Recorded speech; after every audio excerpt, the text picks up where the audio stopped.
लड़की वाले जो हैं वो लड़के में क्या देखते हैं? सबसे पहले तो अब ये हो गया कि लड़की अगर 22-23 साल की है तो उन्हें लड़का जो है वो 27 से 28 साल का चाहिए। मतलब अब 5-6 साल का फर्क हो, 10-15 साल का फर्क नहीं, कॉम्प्रोमाइज वो एज पे नहीं। पहली पॉइंट ये कि वो उनको बहुत एज गैप नहीं चाहिए। शुरुआत करते हैं, मैं सबसे पहले आपसे शुरू करूंगी, जो सबसे पुराना तरीक़ेकार है रिश्ता कराने का। अलवीना, पहले तो हम एक ऑफिस है हमारा, ठीक है, उसके साथ ही एक ड्राइंग रूम हमने सेटअप बनाया है। अच्छा। ताकि लड़की और लड़के के जो पेरेंट्स हैं हाँ। वो फर्स्ट मीटिंग में ही डिसाइड कर लें कि नेक्स्ट मीटिंग में इनको अपने घर अप्रोच करना है या नहीं करना। मतलब कि आपने एक पूरा सेट लगाया है ड्राइंग रूम का। बिल्कुल। अपने ऑफिस में एक ऑफिस है आपका और एक ड्राइंग रूम वाली चीज़। बिल्कुल ऐसे कि ना लड़का ना लड़की किसी के घर जाने से पहले आप ये तो डिसाइड करें कि ये घर में लाने वाले लोग हैं भी या नहीं। बिल्कुल आप हर किसी को अपने घर में इनवाइट नहीं कर सकते इस तरह। दिस शॉर्ट के अब ट्रे सिस्टम खत्म हो रहा है। हाँ, ये कह सकते हैं। बिल्कुल बिल्कुल। तो आप पहले अगर जैसे लड़की वालों ने अप्रोच किया आपको कि मैंने अपनी बेटी की शादी करानी है, तो आप पहले लड़की की फैमिली को बुलाती हैं? जी, आप लड़की को देखती हैं खुद और खुद देखती हूँ। हाँ। और फिल्टर पिक्चर पर मैं बिलीव नहीं करती, तो मैं अपने सिंपल कैमरे से उनकी पिक्चर लेती हूँ, चाहे वो मेल हो या फीमेल। ठीक है। तो पिक्चर मुझे ओरिजिनल कैमरे से चाहिए होती है। सही है। ताकि जो हम दिखा रहे हैं वही हम जाके भी देखें। ओके। तो जब हमने देख लिया हम सेटिस्फाई हो गए। अब ऐसा नहीं है कि लड़की प्रीवियस में कुछ भी और मैं आगे से बोलूँ नहीं बहुत ज़बरदस्त है, नहीं। हाँ। ऐसा नहीं है। हाँ। जाकर तो सच पता चलना ही है, तो हम स्टार्ट में ही बता देते हैं। ठीक है।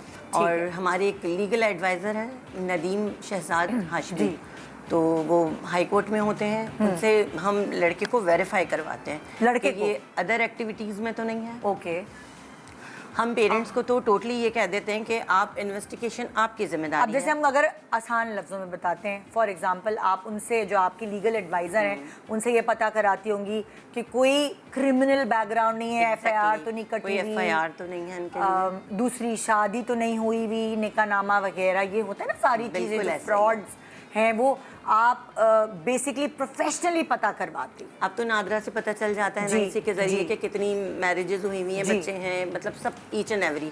तो जब हम क्लियर होंगे, हमारा परसेप्शन क्लियर होगा, हाँ। जब तो हम पेरेंट्स को भी वो रिश्ता रेफर करेंगे। अच्छा, अब अगर आगे बढ़ते हैं, आप लड़की वालों का रिश्ता, आपने लड़की को देख लिया प्रॉपर, उसी तरह आप अलग से लड़के वालों को भी बुलाती हैं और वही ड्राइंग रूम में फिर आप लड़के को देखती हैं पूरा। फिर आपको अगर लगता है कि ये दोनों कोई मैच कर रहे हैं, फिर आप दोनों को अपने ही पास बुलाती है। बिल्कुल अपने पास बुलाती है, इससे पहले कि वो घर जाए। बिल्कुल ये तीसरी मीटिंग होती है। सही। तो लड़का लड़की को कुछ अकेले टाइम आप कन्विंस करती है पेरेंट्स को? नहीं, वो पेरेंट्स की इंस्ट्रक्शंस होती हैं। वो अपने घर में ही स्टार्टअप जो है वो हमारे सबके साथ ही मीटअप होता है। ठीक है। नेक्स्ट प्रोसीजर जो होता है वो उसमें ही वो लोग ऐसे मिल सकते हैं। ठीक है। लेकिन हमारे सामने जो है वो पब्लिकली ऐसे ही बात होगी। ओके। एक दूसरे से डिस्कशंस होती हैं, एजुकेशन की, आगे के गोल सेट होते हैं। ठीक है। उसके बाद ही वो लोग वहीं पर डिसाइड कर लेते हैं कि नेक्स्ट मीटिंग करनी है या नहीं करनी। अच्छा, हर ज़माने के ना अपने क्राइटेरियाज होते हैं, चॉइसेस चेंज हो रही होती हैं लोगों की। जैसे वो यहाँ तक के टीवी ड्रामा भी देख रहे होते हैं, उनके ड्रामे के अंदर चॉइसेस चेंज हो रही होती हैं। अब उनको ये देखना है, वो शोज देख रहे होते हैं, उसमें भी उनका रुझान डिफरेंट हो रहा होता है। हम 3-3 महीने बाद हम अपने कॉन्सेप्ट्स को थोड़ा बदलते हैं। उसी तरह रिश्ते के हवाले से, रिलेशनशिप्स के हवाले से भी चीज़ें बदल रही हैं। जितनी अवेयरनेस आ रही है लोगों को उतना समझ आ रहा है, उनकी चॉइसेस अपनी अलग हैं। तो लेटेस्ट चॉइसेस क्या आपको बताई गई? लड़की ने कहा भाई मुझे ये चाहिए, लड़की वाले ने ये कहा, लड़के ने कहा मुझे ये चाहिए लड़की में, और लड़के के माँ बाप ने ये कहा। सो वो जरा इन द शॉर्ट ये कहेंगे कि विंडो शॉपिंग बहुत बढ़ गई है। जैसे मीडिया के थ्रू कह सकते हैं, या मतलब अपने से ज़्यादा दूसरा वेल सेटल्ड हो। हाँ। अपने से ज़्यादा वो वेल ऑफ हो। ईच एंड एवरी जो भी हमारी में लगे वो सामने बिल्कुल फुलफिल हो। हम बिल्कुल इस तरह मखसूस करके बताते हैं। फॉर एग्जाम्पल, हम पहले लड़की वालों से आते हैं। लड़की वालों की ज़्यादातर अगर आप जनरलाइज करें, क्या ख्वाहिशात होती हैं अपने दामाद को लेकर? ऑथेंटिक डिग्री हो। ओके। एक बहुत ज़बरदस्त वेल ऑफ जॉब। ये मैं इसलिए अलग अलग आप सबसे अलग अलग पूछूंगी। ये मैरिज ब्यूरो एक प्रोफेशनल जो काम कर रही हैं वो बता रही हैं, फिर आप फेसबुक के थ्रू हैं तो आप सब अपने अपने एक्सपीरियंसेस के हिसाब से बताइएगा। हो सकता है आपके एक्सपीरियंसेस मुख्तलिफ हों, उनके अलग हों, आप सबके अलग हों। तो इसलिए मैं ये आराम आराम से सबसे पूछूंगी। जी अलवीना, तो यही है कि लड़की वाले जो हैं वो लड़के में क्या देखते हैं? सबसे पहले तो अब ये हो गया कि लड़की अगर 22-23 साल की है तो उन्हें लड़का जो है वो 27 से 28 साल का चाहिए। मतलब अब 5-6 साल का फर्क हो, 10-15 साल का फर्क नहीं, कॉम्प्रोमाइज वो एज पे नहीं पहली कर रहे पॉइंट ये कि वो उनको बहुत एज गैप नहीं चाहिए।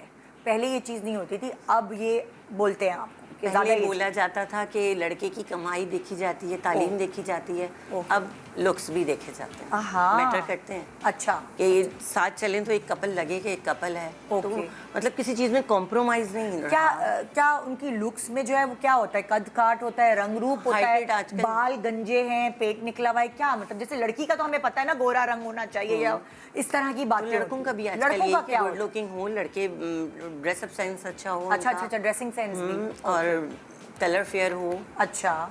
एजुकेशन अच्छी हो। तो ये जो तनख्वाह वनख्वाह की पूछने की बात, ये सबसे बाद में आ जाती है। ये तो एजुकेशन होगी तो ऑटोमेटिक उनकी जॉब आजकल तो बहुत डेजिग्नेशन भी। एजुकेटेड लोग भी जॉबलेस हैं और उनको वो इतनी अच्छी जॉब्स नहीं मिली जितनी कि वो पढ़े लिखे हैं। लेकिन जब बहुत ज़्यादा हाई फाई क्वालिफाइड लोग आते हैं तो वो कहते हैं ऑनलाइन बिजनेस है, मतलब इस तरह भी होता है, तो फिर उसको प्रॉपर देखिए, एक जमाने में ना नौकरी होनी चाहिए, बिल्कुल ऐसे ही, पक्की ना, वो और भी गवर्नमेंट की हो तो क्या government बात की, है, लेकिन exactly। क्या आजकल ये चीज़ है या वो कहते हैं बिजनेस हो अपना? क्या कहते बिजनेस हो तो वेल एंड गुड है, हैं? ओके, या नहीं तो मल्टीनेशनल कंपनी में एक हाँ। अच्छी डेजिग्नेशन हो। अच्छा।